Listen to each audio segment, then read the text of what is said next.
Hello everyone, good morning, good afternoon, good evening. Welcome to lam M to crack. मैं ईशो अवस्थी।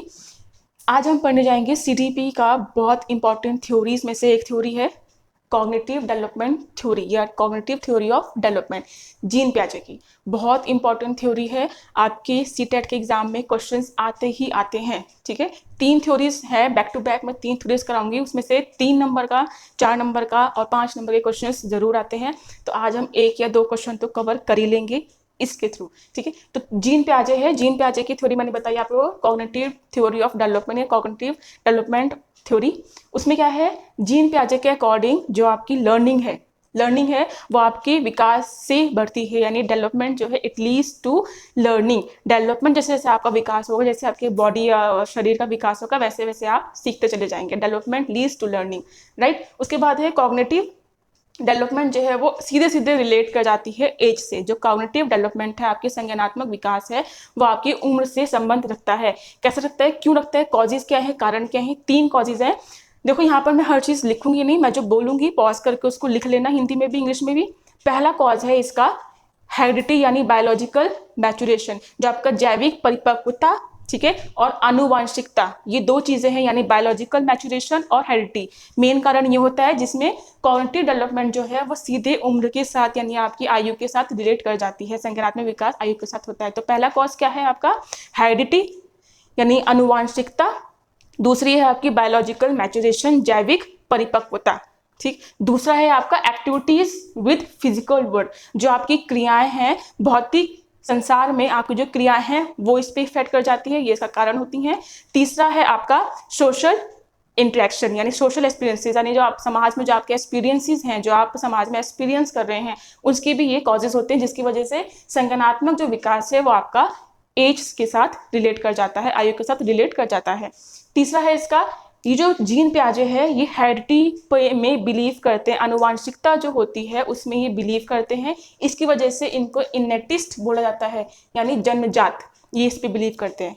ठीक है, जो आपकी लर्निंग है वो जन्मजात से आती है, हेरिडिटी से आती है, आनुवांशिक होती है। इसके बाद क्या है, इन्होंने चीज़ों को संज्ञानात्मक डेवलपमेंट मतलब आपके अपने माइंड से सोच रहे हैं, आपकी नॉलेज वर्क करती है। आपको जो दिमाग है, नॉलेज जो गेन करता है, ज्ञान जो अर्जित करता है, उसको उन्होंने 2 पार्ट्स में डिवाइड किया है, डिसइक्विलिब्रियम और इक्विलिब्रियम, यानी असंतुलन और संतुलन।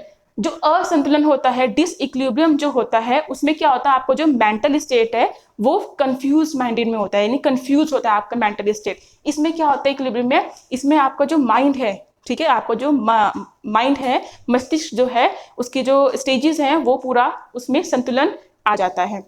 असंतुलन से संतुलन की तरफ जाना होता है। जब आप किसी चीज की नॉलेज लेते हैं, कोई ज्ञान अर्जित करते हैं, तो पहले आप चीज़ों को देखते हैं, उसमें आप अस्पष्ट होते हैं, असंतुलन रहते हैं, आप कंफ्यूज रहते हैं उस चीज़ में। ठीक है, तब जब आप उसको समझते हैं, ग्रहण करते हैं अपने अंदर, तब आप संतुलन की तरफ बढ़ते हैं।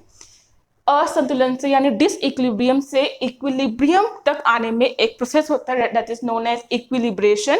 इक्विलिब्रेशन में हम बहुत सारी चीज़ें देखते हैं। जैसे अगर हम इस 2 में पार्ट में डिवाइड करते हैं, एडेप्टेशन एंड ऑर्गेनाइजेशन। एडेप्टेशन है ना, एडेप्टेशन को हिंदी में बोलते हैं अनुकूलन। हिंदी वाले बच्चे लिख लेना, हिंदी यहाँ मैं लिखूंगी नहीं, ठीक है, क्योंकि टाइम जाएगा, हमें टाइम से के साथ हमें पढ़ना है। एडेप्टेशन जो है अनुकूलन, अनुकूलन को हम 2 पार्ट्स में डिवाइड करते हैं। पहली बात समझो, इक्विलिब्रियम तक पहुंचने के लिए एडेप्टेशन अनुकूलन, उसके बाद ऑर्गेनाइजेशन, हमें व्यवस्थित करने हैं। जो हम अनुकूलन लेंगे, जो चीज़ें हम अडेप्ट करेंगे, जो चीज़ें हम लेंगे, उसको ऑर्गेनाइज भी करेंगे, तब जाके हमारा इक्विलिब्रियम आएगा, राइट। इसमें क्या है, अडेप्टेशन में एसिमिलेशन, ठीक है, एसिमिलेशन जो है उसको बोलते हैं आत्मसात करना या आत्मसातकरण, दोनों चीजें बोलते हैं। आत्मसात बोल सकते हैं आप, और हिंदी में आत्मसातकरण भी बोल सकते हैं, एसिमिलेशन। अब देखो एसिमिलेशन क्या होता है, एसिमिलेशन सिंपली होता है, आपके पास एक नॉलेज है, ठीक है, आपने एक नॉलेज ली, उसमें एक नॉलेज एड ऑन कर दिया। ठीक, एग्जाम्पल देती हूँ, जैसे ये मार्कर है, छोटे बच्चों को पता है कि ये मार्कर है, ठीक है, सिंपल सा मार्कर है, इससे हम बोर्ड पे लिखते हैं। अब उसके पास एक ज्ञान है, अब मैं बोलूँ कि जो मार्कर है इसको मैं खोल के अगर दिखाऊँ निप है, तो सिंपल ऐसे नहीं लिखा जाएगा। इसमें बहुत सारी वैरायटीज आती है मार्कर की। इसकी टिप्स जो हैं, जो इसका टिप है वो बहुत सारे डिजाइन में आता है ना, स्लैंटेड में आता है, तो आप इससे अच्छी हैंड राइटिंग भी लिख सकते हैं, डिजाइन भी बना सकते हैं। तो आपके पास जो एक नॉलेज थी क्या कि ये मार्कर है और ये बोर्ड पे लिखा जाता है, ये आपकी एक नॉलेज थी, एक नॉलेज हो गई। एसिमुलेशन में क्या होगा, मैंने आपको एक और चीज बताई क्या कि इस मार्कर की निब डिजाइन भी आती है, आप डिजाइन भी बना सकते हैं इसे, लिखना तो है ही, आप डिजाइन वो आप बना सकते हैं डिजाइन भी। तो क्या होगा, जो आपका ये एक नॉलेज थी कि ये मार्कर है बोर्ड पे लिखते हैं, अब इसमें आपने एक और चीज ऐड ऑन कर दी मेरे बताने के बाद कि इसकी निब के डिजाइन भी आते हैं बहुत सारे, आप डिजाइन भी बना सकते हैं, कैलीग्राफी भी लिख सकते हैं। तो आपने एक नॉलेज में एक दूसरी नॉलेज, एक नई नॉलेज ऐड ऑन कर दी अपने ज्ञान को बढ़ाने के लिए, अपनी नॉलेज को बढ़ाने के लिए आपने एक और ज्ञान उसमें ऐड ऑन कर दिया। आपको नॉलेज पहले से थी, आपने एक और नई नॉलेज में ऐड ऑन कर दी। जब आप ऐड ऑन करते हैं पुरानी नॉलेज में नई नॉलेज को, अपनी नॉलेज को इनहेंस करने के लिए, बढ़ाने के लिए, तो वो आपका आ जाएगा एसिमुलेशन। ठीक है, आत्मसात करना, आत्मसातकरण करना। उसके बाद क्या है, एक्मोटेशन। एक्मोटेशन का मतलब क्या है, दोनों में डिफरेंस है। एक्मोटेशन क्या होता है आपका समंजन, ठीक है, समायोजन करना।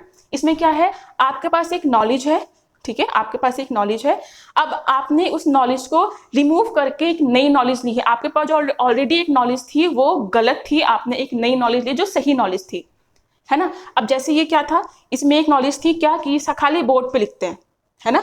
अब मैंने आपसे बोला कि इससे आप कैलियोग्राफी भी कर सकते हैं, आप इससे हैंडराइटिंग भी बना सकते हैं अलग अलग स्टाइल की।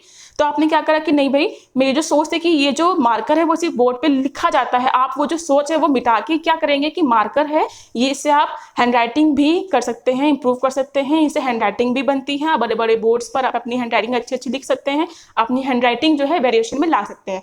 तो आपने एक भ्रांति जो थी, आपकी गलतफहमी थी कि आप ये सिर्फ आप व्हाइट बोर्ड पर कर सकते हैं, सॉरी, वो आप उसने मिटा दी है। सिर्फ एक्मोडेशन में क्या होता है, एक नॉलेज है उसको हटाकर एक नई नॉलेज ने जगह ले ली जो सही नॉलेज थी, गलत नॉलेज को आपने हटा दिया और नई नॉलेज को, जो सही नॉलेज है वो आपने इनग्रैब कर लिया, ठीक है। और एक्मोडेशन में चार चीजें आती हैं, चार स्टेप्स हैं, ठीक है। एक होता है आपका, मैं लिखती हूं यहां पर, कॉग्निटिव स्ट्रक्चर। जब भी आप समाज में कहीं जाते हैं या बात करते हैं, इन्वायरमेंट में जाते हैं, तो आप कॉग्निटिव स्ट्रक्चर तैयार करते हैं, चीज़ों को ग्रहण करते हैं, उसके बारे में सोचते हैं। जब आप किसी भी सोशल या सामाजिक तत्वों के साथ आप बात करते हैं तो आप कॉग्निटिव स्ट्रक्चर जरूर तैयार करते हैं। आपका जो वार्तालाप होता है, कम्युनिकेशन होता है, वो इसी की वजह से होता है, ठीक है। इसको हिंदी में बोलते हैं संरचना, ठीक है, यानी आपकी संज्ञानात्मक संरचना। आप चीजों को परखते हैं, देखते हैं, ठीक है, तो संज्ञानात्मक संरचना। दूसरा इसका होता है मेंटल ऑपरेशन। आप जब चीजों को देखते हैं, नॉलेज ग्रहण कर रहे हैं, ठीक है, तो उसको समझते हैं, आपके माइंड में काफी सारी चीजें चल रही होती है, उसके बारे में आप सोच रहे होते हैं, आपके दिमाग में चीजें चल रही होती हैं। मैंने कोई भी चीज बोली आपको या किसी बच्चे को कोई टॉय दिखा दिया, ठीक है, तो वो क्या करेगा, उसके बारे में सोचेगा, उसके अंदर मेंटल ऑपरेशन यानी उसकी जो मानसिक जो संक्रियाएं हैं वो स्टार्ट हो जाएंगी उसके माइंड में चलनी कि ये क्या चीज है, कैसे होगी, कैसे क्या होगी, क्या क्या चीजें इसमें आती हैं, है ना। अब जैसे छोटे बच्चे को मैंने दिया है, एक टॉय दिया है उसको, ठीक है, टॉय है, उसने बारे में सोचा, ठीक है, संज्ञानात्मक जो उसका संरचना है वो स्टार्ट होगी, वो उसको पहचानेगा कि ये डॉल है, इसके दो पैर है, दो हाथ हैं, ये सब चीजें। उसके बाद क्या करेगा, उसका मेंटल जो संक्रिया है, ठीक है, मेंटल जो ऑपरेशन है, मानसिक जो संक्रियाएं हैं वो स्टार्ट हो जाएंगी कि भाई ये चलता है कि नहीं चलता है, ये किस चीज से बना है, क्यों बना है, किसके लिए बना है, खेलने के लिए बना है। तो ये सब चीजें वो मेंटल ऑपरेशन में काउंट करेगा, चीजें करेगा। एक बात ध्यान रखना, कॉग्निटिव स्ट्रक्चर में क्या करेगा, कॉग्निटिव में क्या क्या चीजें आती है, अपनी रीजनिंग आती है ना। आप चीजों को देखते हैं, परखते हैं, तब जाके आप तर्क शक्ति होती है, आपकी तर्क शक्ति बढ़ती है ना। दूसरा हो गया मेंटल ऑपरेशन। तीसरा, थर्ड जो होता है, लिख लेना सब, थर्ड जो है वो होता है स्कीम। जैसे ये मैंने ये तैयार करके रखी है, मेरी स्कीम है कि मुझे ऐसे ऐसे पढ़ाना है। आपने चीजों को देखा, ठीक है, देख के उसकी एक इमेज बनाई, आपने अपने दिमाग में सोचा, संज्ञानात्मक तरीके से आपने उसको ग्रहण किया, उसके बाद आपने मेंटली उस पर ऑपरेशन करना शुरू कर दिया, आपका दिमाग जो एक्टिव होना स्टार्ट कर दिया कि ये चीजें और क्या क्या चीजें हो सकती हैं इसमें, है ना। फिर उसके बाद आपका स्कीम बने, आपने स्कीम बना दी। जब आप वातावरण में जाते हैं, सोसाइटी में जाते हैं, किसी से बात करते हैं, तो आपके पास एक सुनिश्चित तरीका होता है चीजों को प्रेजेंट करने का, आपके पास स्कीम होती है, एक मैनर में आप चीजों को अरेंज करके रखते हैं, तो आपकी स्कीम में होगी। अब बात आती है स्कीमा की, ना, स्कीमा बहुत इंपॉर्टेंट है। स्कीमा स्कीमा जो है वो आपके जीन पियाजे ने ही दिया था। स्कीमा क्या होता है? स्कीमा होता है जो आपका मेंटल स्ट्रक्चर है नॉलेज का आप मेंटल स्ट्रक्चर तैयार करते हैं। आपके दिमाग में एक चीज को लेकर, एक वस्तु को लेकर एक ढांचा तैयार होता है आपके दिमाग में, तो उस चीज को बोलते हैं स्कीमा। आगे बात समझ में? स्कीमा क्या है? आपके पास वस्तु है, आप उसकी इमेज बना लेते हैं और उसको जनरल कर देते हैं, ठीक है। जैसे मैंने बोला कि ह्यूमन बीइंग है ना, ह्यूमन बीइंग जो है उसकी 2 हाथ है और 2 पैर हैं।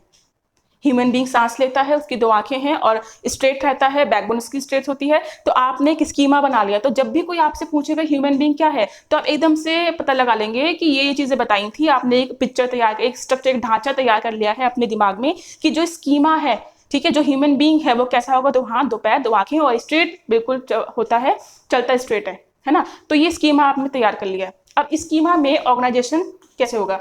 स्कीमा से आप ऑर्गेनाइजेशन कैसे करेंगे? जो भी आपने स्कीमा बनाया है, जो भी आपको ह्यूमन बीइंग्स के बारे में चीजें बताई हैं, आप उसको दिमाग में अरेंज करते हैं, ऑर्गेनाइज करते हैं, फिर बोलते हैं कि हाँ भाई ये ह्यूमन बीइंग है या फिर इंसान है। अगर मुझे कोई देख के बोलेगा तो बोलेगा कि ये ह्यूमन बीइंग है क्योंकि इनके 2 पैर 2 हाथ हैं, है ना, आईज हैं और स्ट्रेट चलती हैं। हो गया। टीचर का एग्जांपल ले लीजिए, टीचर की एक इमेज बना दी जाती है कि टीचर ऐसा होता है। आपसे बोलेंगे कि टीचर आपके सामने आ गया और बोलेंगे ये कौन है, तो आप देख के पहचान लेंगे क्योंकि आपने स्कीमा तैयार किया हुआ है, आपने वेल ऑर्गेनाइज तरीके से दिमाग में उसको फिट किया हुआ है कि टीचर की क्वालिटीज क्या होती हैं, दिखने में कैसे होती है, साड़ी पहन रखी है, अच्छे से स्ट्रिक्ट है बिल्कुल, तो वो टीचर की कैटेगरी में आ जाएंगे, ठीक है। ऐसे ही डॉग का अगर स्कीमा होगा, एनिमल्स में डॉग है तो आप डॉग को देख के पहचान लेंगे। फिर आपसे किसने पूछा कि डॉग क्या होता है, डॉग कैसा होता है, तो आप एक स्ट्रक्चर बना लेंगे दिमाग में जो ऑलरेडी एग्जिस्ट है, तो आप वो स्कीमा को याद करेंगे जो आपने ऑर्गेनाइज वे में दिमाग में लिया हुआ है, तो आप पहचान लेंगे कि वो डॉग है, एनिमल है ना। अब स्कीमा जो होते हैं, स्कीमा को अगर हम प्रॉपर वे में अरेंज करते हैं, ठीक है, arrangement of schema in the categorised manner, जब हम स्कीमा को कैटेगराइज्ड मैनर में अरेंज कर देते हैं तो वो ऑर्गेनाइजेशन में चला जाता है। और जब आप ऑर्गेनाइजेशन में कर लेते हैं, ऑर्गेनाइजेशन करना आपको स्टार्ट हो जाता है, आपको पता चल जाता है, तो आप इक्विलिब्रियम में आ जाते हैं। इतनी बात समझ में आ गई? ये बिल्कुल इजी सा कॉन्सेप्ट है कि आप चीज़ों को ग्रहण कैसे करते हैं। पहले आप चीज़ों को देखते हैं, आप असमंजस में पड़ जाते हैं, आपके अंदर कन्फ्यूजन रहती है, उस कन्फ्यूजन को दूर करते करते आप नॉलेज भी ग्रहण करते हैं, नॉलेज को इनहेंस कर लेते हैं, इनेट करते हैं, उसके बाद आप फिर संतुलन में पहुंच जाते हैं। यानी ये चीज़ें परफेक्ट है, ये सब चीज़ें ऐसे ऑर्गेनाइज होती हैं। स्कीमा के बाद आप ऑर्गेनाइजेशन पे सीधे पहुंच जाते हैं जब स्कीमा को अरेंज करते हैं कैटेगराइज्ड मैनर में। अब मैंने आपसे बोला ह्यूमन बीइंग, ठीक है, एनिमल्स, और एनिमल्स में कैटेगरीज हैं। आपने एक स्कीमा बना लिया, स्ट्रक्चर बना लिया और आपने उसको कैटेगराइज कर दिया, इसका मतलब आप ऑर्गेनाइज कर चुके हैं और आप इक्विलिब्रियम में पहुंच चुके हैं, ठीक। ये उसका छोटा सा प्रारूप था जो उसने नॉर्मल वे में बोला है। Adaptation, organisation, assimilation, accommodation, they are interlinked each other, step by step चलते हैं तब जाके हम इक्विलिब्रियम में पहुंचते हैं। और अडेप्टेशन अनुकूलन, एसिमिलेशन, एक्मोडेशन, ये सब आपके इक्विलिब्रेशन में आता है, जो मदद करता है आपका असंतुलन से संतुलन की तरफ जाने में।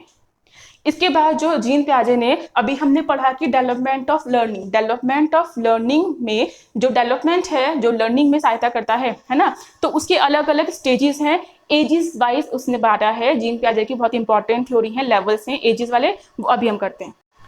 एक चीज और रह गई है इसमें बहुत important, that is known as सीम।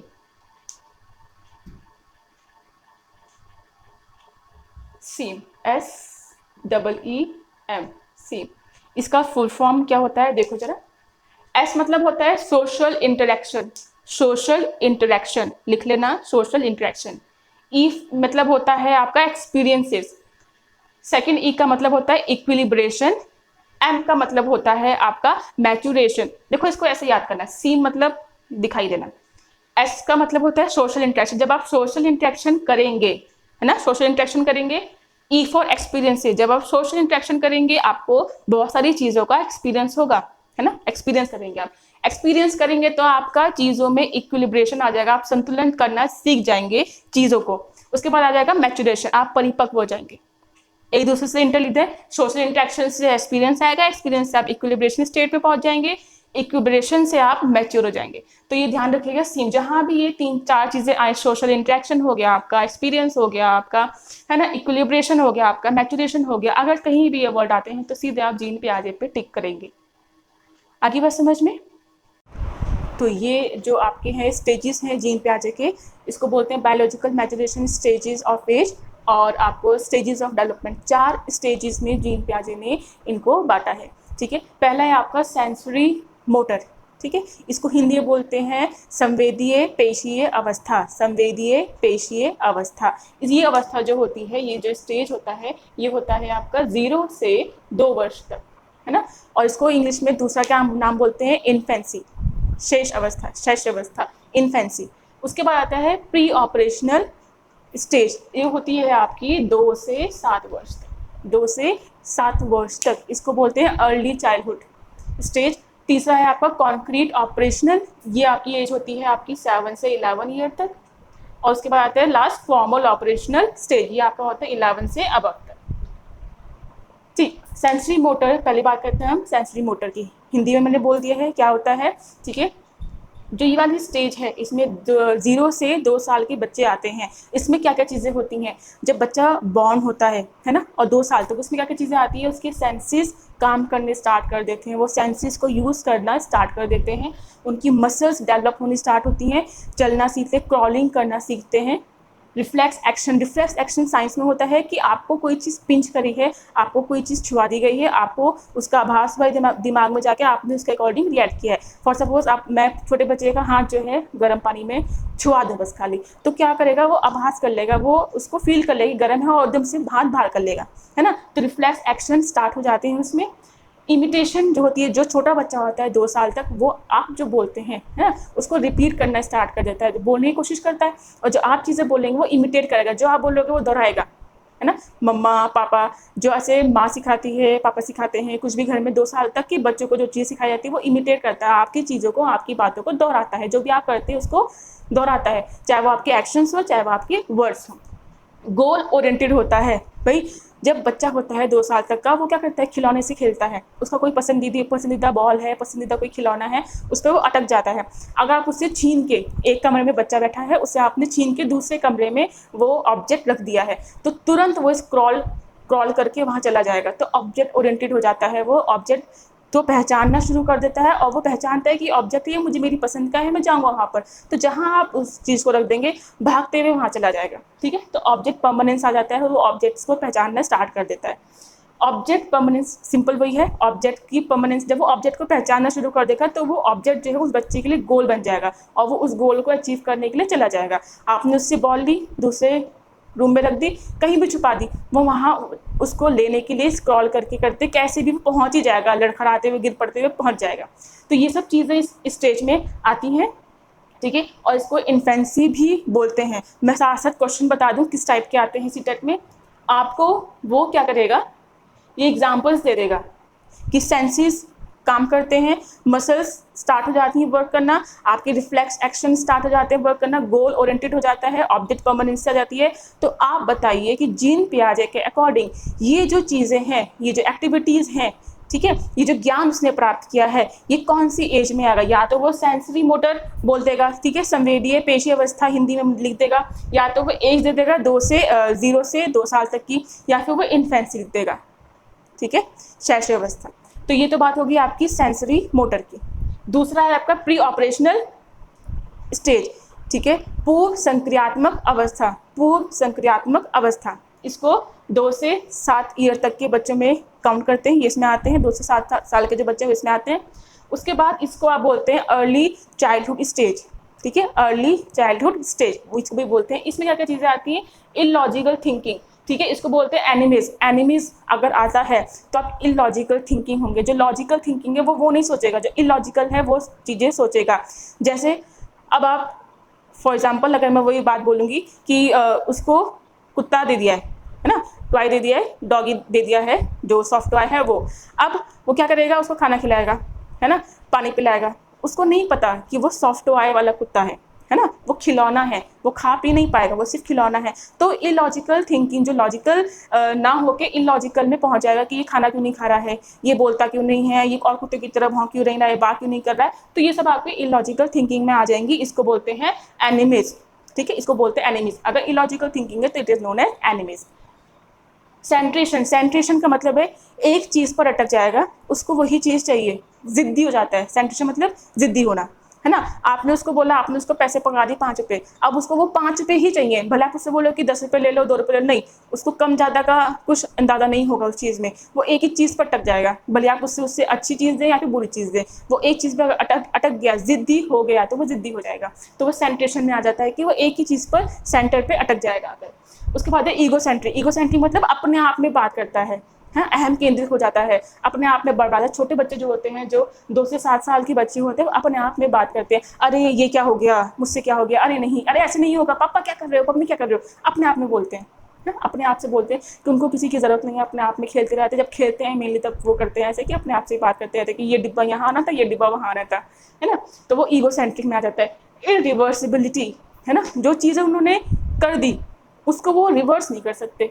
जैसे आपने साइकिल के पेंडल हैं, छोटा बच्चा जो है 2 से 7 साल का, उसको आपने साइकिल चलाना सिखा दिया, आप भी गए, अब आप उससे बोलो कि साइकिल से पीछे आओ जरा, पेंडल बैक मार के, नहीं आ पाएगा, चला तो लेगा सीधे सीधे, पीछे कैसे आना है, पैरों को पीछे पेंडल मार के कैसे आना है, उसको नहीं पता चलेगा। तो इरिवर्सिबिलिटी रहेगी, वो रिवर्सिबल नहीं कर पाएगा चीज़ों को, जिस हिसाब से किया है आगे बढ़ा, उस हिसाब से वो पीछे नहीं आ पाएगा, है ना। तो ये सब चीज़ें किस में आ जाएंगी, प्री ऑपरेशनल स्टेजेस में।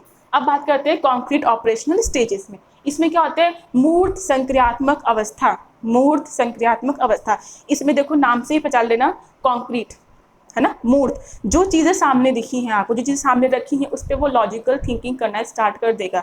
ये 7 से 11 वर्ष के जो बच्चे हैं उनमें होता है। दूसरा नाम क्या है इसका, मिडल और लेट चाइल्डहुड, ठीक है, मिडल और लेट चाइल्डहुड, ये इसमें आते हैं। आपको नाम कोई सा भी दे देगा, कंफ्यूज नहीं होना है, चाहे वो 7 से 11 वर्ष का दे दे, चाहे वो मिडल और लेट चाइल्डहुड दे दे, या फिर कॉन्क्रीट ऑपरेशनल स्टेज दे दे। जीन पियाजे के अकॉर्डिंग इसमें आएगा क्या, कि जो कॉन्क्रीट मूर्त ऑब्जेक्ट है उसके बारे में वो लॉजिकल थिंकिंग करना स्टार्ट कर देगा। जो ऑब्जेक्ट उसके सामने है उसके आसपास की चीज़ों को देखना स्टार्ट कर देगा, वो क्यों आया है, कैसे आया है, कब आया है, इसके पीछे वजह क्या है ना, हाउ, व्हेन, व्हाई, ये सब चीज़ें उसके दिमाग में आनी स्टार्ट हो जाएंगी। रिवर्सिबिलिटी, अब इस साल के बच्चे जो 7 से 8th क्लास के, जो 7 से 11 ईयर के बच्चे हैं बीच में, वो क्या करेंगे, आप उनको चीज़ें दे दीजिए, अब उनसे बोलिए कि इसको रिवर्स करके दिखाओ, थोड़ा दिमाग लगाएंगे, फिर इसको रिवर्स कर भी देंगे, है ना। रिवर्सिबिलिटी आ जाती है। सेम चीज़ है, साइकिल चला के आगे सीख जाएगा, सीखेगा, स्टेज में आके वो रिवर्स भी आना सीख जाएगा ना, दिमाग उसका डेवलप होगा तो वो आ जाएगा, चीज़ों को सोचना स्टार्ट करेगा, आसपास की चीज़ों को। साइकिल जो है वो उसका लॉजिकल कॉन्क्रीट थिंकिंग है, फिर सोचेगा इसको कैसे करें कि पीछे पेंडल मार के आ जाए, तो वो सोचेगा और फिर करेगा कि जब बैक में पैर चलाएंगे, पेंडल मारेंगे तो पीछे आ जाएंगे, रिवर्सिबिलिटी उसमें आ जाएगी। उसके बाद है डिसेंट्रेशन, अहम केंद्रित नहीं होता है ना।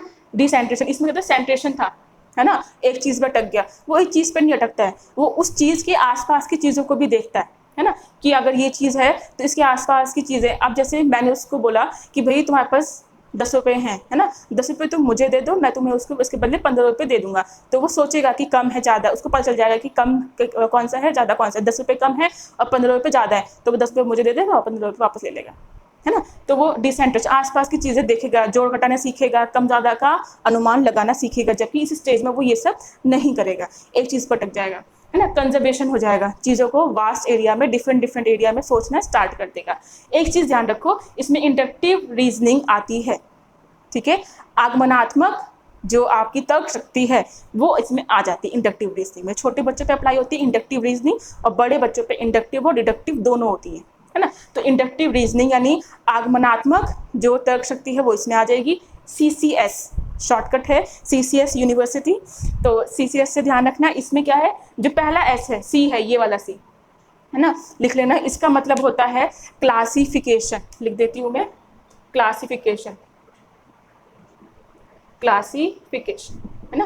पहले C का मतलब है क्लासिफिकेशन, दूसरे C का मतलब है आपका कंजर्वेशन, और S का मतलब है सीरिएशन, चीज़ों को सीरीज वाइज में, है ना, सीरियल वाइज में लगाना वो सीख जाएगा। पहली बात क्लासिफिकेशन करना सीख जाएगा, क्लासिफाइड करना, वर्गीकरण करना सीख जाएगा चीज़ों को, है ना। कि मैंने अगर बोला कि उसको मैंने एक बॉक्स दे दिया है, उसमें हिंदी के अल्फ़ाबेट्स भी हैं, इंग्लिश के अल्फ़ाबेट्स भी हैं और नंबर भी हैं, है ना। तो मैं बोलूँगी इसको क्लासिफिकेशन भी अलग अलग करके रख दो, जो अल्फ़ाबेट्स हैं वो अलग करके रख दो, जो नंबर्स हैं मैथ्स में वो अलग करके रख दो काउंटिंग वाले, और जो आपके हिंदी के अक्षर हैं वो अलग करके रख दो। तो वो क्लासिफिकेशन करके उन सबको अलग अलग सिग्रीगेट करके रख देगा, है ना। तो वो क्लासिफिकेशन करना स्टार्ट कर देगा, उसको क्लासिफिकेशन करना आ जाएगा। कंजर्वेशन मैंने बताया, एक चीज़ को देखेगा, आसपास की चीज़ें, इससे क्या नुकसान है, क्या लाभ है, या क्या प्रॉफिट हो रहा है, मुझे क्या लॉस हो रहा है, इससे अच्छा ये करूँगा तो मुझे क्या प्राइस मिलेगा, ये सब चीज़ें वो स्टार्ट कर देता है। एक चीज़ को देखेगा, उसकी चारों तरफ देखेगा, सोचेगा उस चीज़ को, कंजर्व करना सीख जाएगा चीज़ों को। उसके बाद सीरिएशन, सीरीज में लगा देगा, है ना। क्लासिफिकेशन मैंने बोल दिया कि आप इसको अलग अलग करके रखो। अब मैंने बोला जो मैथ्स में काउंटिंग आपने अलग की है, उसको 1 से 20 तक सीरीज में लगा दो, एक सीरीज में लगा दो, तो 1 से 20 तक वो लगा के रख देगा, तो उसको सीरिएशन आ गया, सीरीज करनी आ गई उसको, है ना। अब बात करते हैं फॉर्मल ऑपरेशन की। अमूर्त संक्रियात्मक अवस्था यानी औपचारिक संक्रियात्मक अवस्था, आप कुछ भी बोल सकते हो, ठीक है। फॉर्मल औपचारिक संक्रियात्मक अवस्था, इसमें आपका एब्स्ट्रैक्ट होता है, तो अमूर्त संक्रियात्मक अवस्था 11 से अबव तक होती है। देखो अर्ली एडोलेसेंस पीरियड जो होता है वो यहाँ से स्टार्ट हो जाता है ना। अर्ली एडोलेसेंस पीरियड तक चलता है और उसके एडल्टहुड तक भी चलता है, यानी मैं बोलूँ तो अर्ली एडोलेसेंस से एडल्टहुड तक ये पीरियड रहता है 11 से अबव तक, है ना। फॉर्मल ऑपरेशन, इसमें क्या होता है, एब्स्ट्रैक्ट थिंकिंग, जो अमूर्त चीज़ें हैं, जो चीज़ें हैं नहीं, है ना, उसके बारे में आप सोच रहे हैं। आपने बच्चे को कुछ चीज़ पकड़ा दी है ना। अब आप उसने क्या करा, उसने लॉजिकल थिंकिंग ली है एब्स्ट्रैक्ट में, वो सोचेगा कि इसकी इंपॉर्टेंस क्या होगी, है ना, इसको हम यहाँ यूज़ करेंगे तो क्या होगा, कैसे करेंगे तो क्या होगा। आपने बच्चों को एग्जाम्पल दे दिया, जैसे मैंने एग्जाम्पल दिया था अभी मार्कर का, है ना, तो मार्कर में क्या करेगा वो, फॉर्मल में ये सोचेगा कि ये मार्कर में और कहाँ कहाँ यूज़ कर सकता हूँ, कहाँ किस तरीके से, तो इसके नए आयाम वो सोचेगा, वो अमूर्त थिंकिंग करेगा, है ना, अमूर्त चिंतन करेगा। उसके बाद हाइपोथेटिकल डिडक्शन, परिकल्पनाएं करेगा, हाइपोथेसिस बनाएगा, परिकल्पनाएं बनाएगा, है ना। तो हाइपोथेटिकल डिडक्शन यानी परिकल्पित आपकी निगमनात्मक जो सोच है, तर्क शक्ति है, लॉजिक्स है, वो स्टार्ट कर देगा सोचना, सोच करेगा, परिकल्पना करेगा, अनुमान लगाएगा, परिकल्पना करेगा कि ये हो गया तो क्या होगा, ये होना होगा तो ये हो जाएगा, वो परिकल्पनाएं करेगा, अच्छी बुरी दोनों सोचेगा, है ना। उसके बाद एडोलेसेंट ईगोसेंट्रिक, इसमें ईगोसेंट्रिक था, है ना, प्री ऑपरेशन में ईगोसेंट्रिक था, बच्चा बोलेगा आपको सुनाई देगा कि अपने आप में बड़बड़ा रहा है। एडोलेसेंट ईगोसेंट्रिक में क्या होता है, साइलेंट स्पीच होती है, बच्चा अपने अंदर बोलता है, अपने आप बोलता है, आपको सुनाई नहीं देगा, चिंतन करता है ना, प्रॉपर वे में चिंतन करेगा, अपने आप से बात करेगा। अगर वो कुछ गलत कर रहा है तो अपने आप में बात करेगा कि अरे मैंने अगर गलत कर दिया, मैंने गलत कर दिया तो क्या होगा, है ना, अब मुझसे गलती हो गई तो शायद घर में डांट पड़ेगी या टीचर को पता चलेगा तो क्या होगा, तो वो अपने अंदर सोच रहा है, चिंतन कर रहा है, ईगोसेंट्रिक हो रहा है, एडोलेसेंट ईगोसेंट्रिक, है ना। उसके बाद प्रोपोजिशनल थॉट्स यानी प्रतिज्ञप्ति चिंतन, है ना, आपने अभी कोई चीज़ें की हैं, ओके, इसलिए बोला है प्रोपोजिशनल, आपने कोई चीज़ें की तो आप उससे पहले सोचेंगे कि अगर मैंने ये चीज़ की तो ये हो जाएगा, आप कोई भी चीज़ करने से पहले सोचते हैं, प्रोपोजिशनल थिंकिंग आप चिंतन करते हैं कि अच्छा मैं मोबाइल लेके अगर कॉलेज में गया या मैंने कोई शरारत कर दी स्कूल में, कोई खुराफाती दिमाग चल रहा है, तो उससे पहले आप सोचोगे कि इसके नेगेटिव इम्पैक्ट और पॉजिटिव इम्पैक्ट क्या क्या होंगे, तो आप सोच सकते हो, है ना। तो इसमें क्वेश्चंस किस टाइप के आते हैं, एक बार मैं और बता दूं, आपको कोई सा भी लॉजिकल दे देंगे, जैसे फॉर एग्जांपल मैं बोल रही हूँ कि अकॉर्डिंग टू जीन पियाजे, है ना, जीन पियाजे के अकॉर्डिंग जो कॉन्क्रीट ऑपरेशन है, मूर्त संक्रियात्मक अवस्था है, वो किस पे केंद्रित है या उस अवस्था में कौन सी चीज़ें या कौन सी घटनाएं घटती हैं बच्चों के साथ, तो उसमें दे देंगे लॉजिकल थिंकिंग है, कंक्रीट है, रिवर्सिबिलिटी है ना, इरिवर्सिबिलिटी है, इमिटेशन है, तो आप उसमें सेलेक्ट करेंगे कि कौन सी, जब आपको पता होगा तो आप सिलेक्ट कर लोगे कि कॉन्क्रीट ऑपरेशन में क्या क्या चीज़ें आती हैं भाई, लॉजिकल थिंकिंग आती है ना, रिवर्सिबिलिटी आती है, डिसेंट्रेशन होता है, कंजर्वेशन होता है, क्लासिफिकेशन होता है, सीरिएशन होता है, ये सब आपकी कंक्रीट ऑपरेशन में आती हैं, स्टेज में आती हैं, तो आप टिक लगा देंगे वहाँ पर। ये बात हो गई आपकी जीन पियाजे से रिलेटेड सारा कॉन्सेप्ट, है ना, इससे बाहर सीटेट में नहीं आता है, पूरा हो गया है, इससे आगे कुछ नहीं है, ना इसके आगे कुछ मतलब है कराने का, क्योंकि और कुछ बचा ही नहीं, क्योंकि इतना ही इसमें है। जो भी क्वेश्चंस अभी तक आए हुए हैं सीटेट में, है ना, इससे रिलेटेड, इससे अब आगे जो मैं 2 थ्योरीज कराऊंगी इससे रिलेटेड एक पूरी PDF है, वो आपको मैं कराऊंगी पूरी, क्वेश्चन सारे, उसमें आपको और अच्छे समझ में आ जाएगा, लेकिन पहले अभी अच्छे से समझिएगा कि क्या है क्या नहीं है, ठीक। अगर वीडियो पसंद आई हो तो सब्सक्राइब और शेयर करना ना भूलें, लाइक भी करना ना भूलें। अगर कोई भी डाउट है तो आप नीचे कमेंट सेक्शन पे आप मुझे बता सकते हैं कि मैम नीचे समझ में नहीं आया या इसमें डाउट है, तो मैं नेक्स्ट क्लास में उसको ले लूँगी। तब तक के लिए स्टे सेफ और स्टे हेल्थी, टेक केयर।